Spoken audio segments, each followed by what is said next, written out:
Hey, welcome back to the channel. Today, continuing with Shadow's House episode 7, right?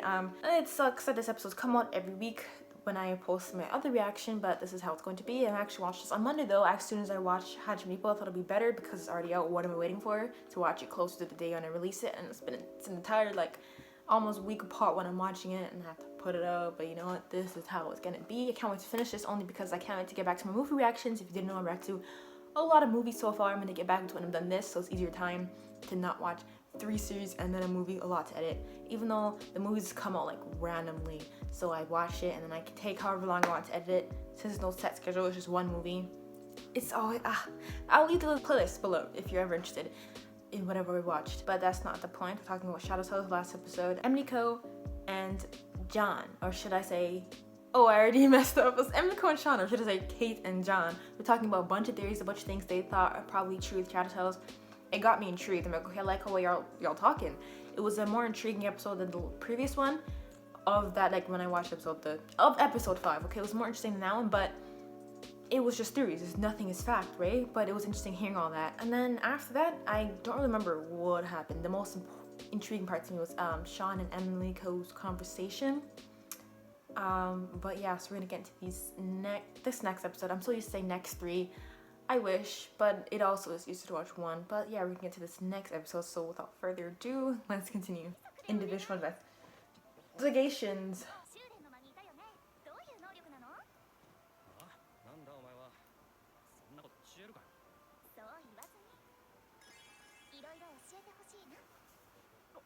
Really? Even though that's the face she's supposed to be, her personality's not like that, so it's really, I guess for them it's just odd. And Sean and John sometimes too, but Kate and Emiko, Kate's personality is whatever. It's not a unpleasant contrast. Neither is John's, but it's not how they act as being the face. The sounds she made for that face is so it. She looks so tired. Technically she did, not injured, but that's not how you want to go out with your face looking like. Why is my living doll showing symptoms of tiredness and fatigue? I should just said fatigue in the beginning, but why is she, it's not like she's a human. Would they even know what humans are? Kate just knows too much.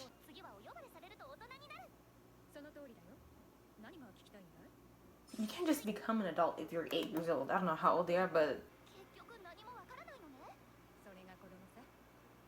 not even just them, these young kids, probably about 13. I don't know why I keep guessing. It's really hard to guess their age based on how the shadows act and then the actual person.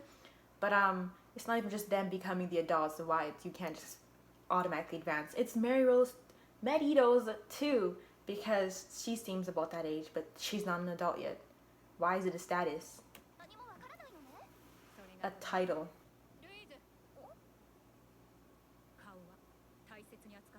Oh, you can see how tired she is.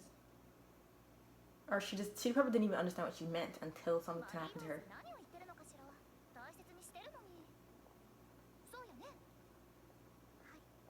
Oh my god, that hurt, just seeing her hearing her agree with her with that expression on her face.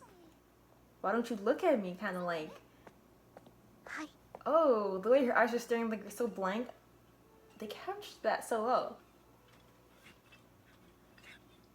What's the point of panning up on this shadow? I'm just seeing nothing.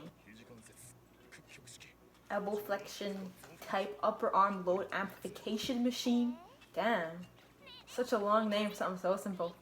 It doesn't look that simple, but it's a simple workout machine. He can't talk, right?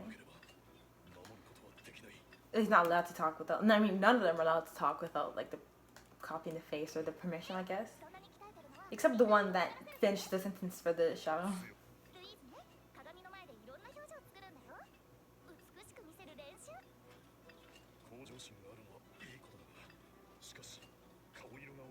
Everyone's mentioning how she looks tired and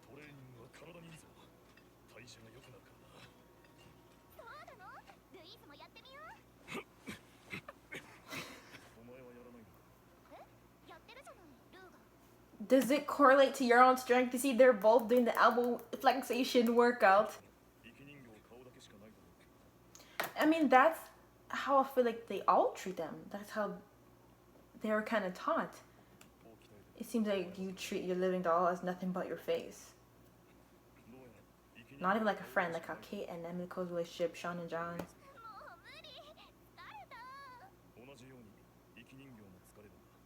Like the lesson they're teaching her, you try to do beside her, and she's tired. Your face gets tired the same way. Oh, your attitude is what makes me think the entire house is like this. Also, hearing him talk about it's like I'm thinking about the future when like the liberation of the living dolls. Some of them have a good relationship with their shadow masters, like this guy and his, Medido's and hers, Barbie and Barbara. I feel like Kate, Emiko, Sean, John.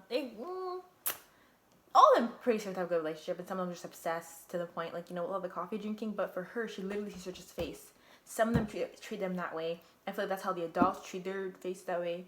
No, they don't even have faces. They are the faces because they combine like how we see Edward, right? There's that whole sneaky thing. I forgot about all that. But yeah, her attitude is the way I've just been perceiving the Shadow's house this entire time. She's never asked anything about herself, except her like, oh, that enough makes her happy.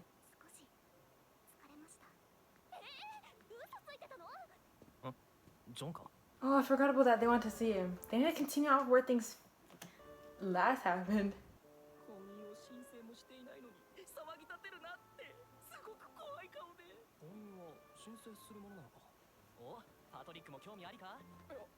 From the last episode when John said, "Are you just in KḣYUSU?" He didn't say anything. Also, she has a nasty attitude, the Shadow, compared to her, Sarah, and the other one. I forgot. It's very confusing to remember. I only know these kids, the main characters, and like a few of like Maridos and.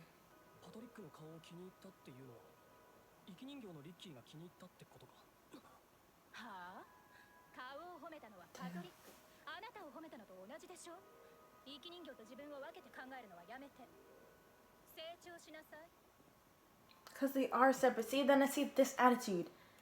Stop thinking of yourself and living dolls separate. They are, if you're saying, oh, then they get tired. You can't just see it as your face. I don't like her, the Shadow. Because I know Mia has a whole different personality.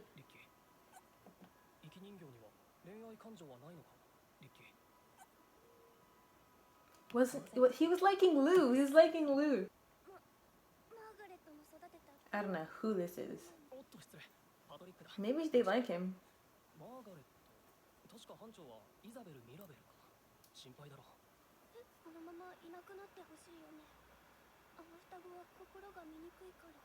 Damn.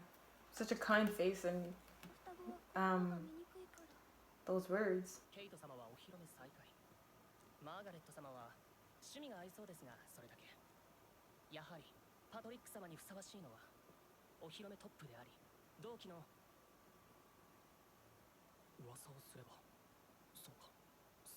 And he likes Lou anyways. Look at his face though. I don't like when he does that face because it's not really him.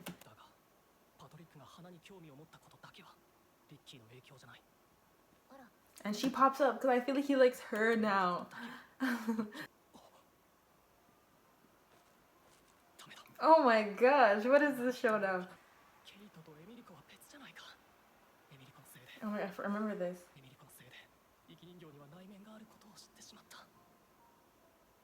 So do you like Emily Co? Oh my gosh.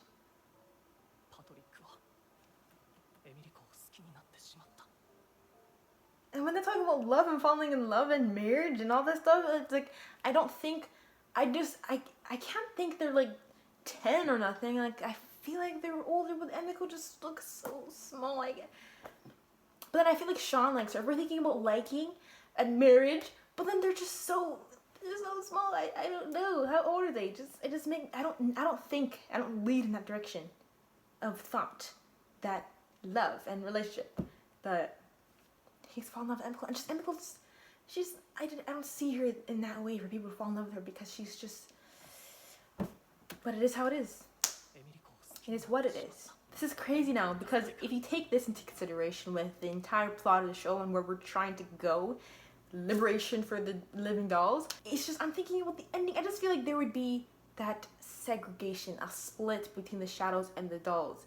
In the end, would they be able to live together? Not everyone, but the ones that are good, like, you know, Patrick right now. And he's like an Emiko, but that just seems kind of like a forbidden relationship, something taboo, because he's a shadow, she's a living doll. It just doesn't seem like something that could ever be, and yet you fall in love with her.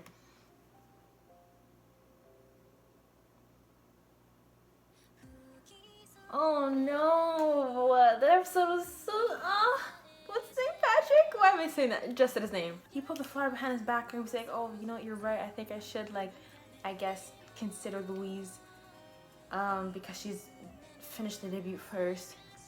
Then you see Kate pops up. Kate pops up first, okay? She walks through the... And then he gets surprised. But then Emiko trails in behind that. I'm not thinking anything about Emiko because, oh, he's a shadow. So I'm thinking if anyone he's gonna like, it can be a shadow as well. Like, he doesn't have eyes. Like, he doesn't have ears. Why didn't I think it could be that way where this shadow would fall for a doll, or a doll would fall in love with a shadow? And then he just says it. And he just says it because he's never gonna reveal it. And it hurts because he's gonna hide that. And I'm also thinking about the entire, what we're fighting for right now, and his feelings for Emiko. It's not even just his feelings, it's everything that might happen in the end. I'm thinking about. Let me pause this because it's kind of, that's so unexpected, but I like the way they did it. First is Kate coming up, and then Emiko trailing behind him, greeting him with a lovely, bright smile. They called her Sunshine in season 1, right? How shocked would people be? Would they think it's disgusting because, oh, she's just a doll? But the way Sean acts too, I feel like he likes Emiko as well. Maybe he doesn't know it yet because he didn't think that way. Anyways, that was episode 7 ending, because they always have those kind of abrupt endings, right? This one was more of like, they're telling you what it is, they're showing the visuals, they're making you think about it, they're making it sink in, and then Shadow's House. Like ending song, right? I like the way they ended it here. The first thing I thought of was who they are. You know, it's kind of like, because the shadows aren't human. It's a lot to think about. They just, anyways, but yeah, so I'm going to end this video here. I really hope you enjoyed it. Please leave a like if you didn't. Thank you for watching, and I'll see you later.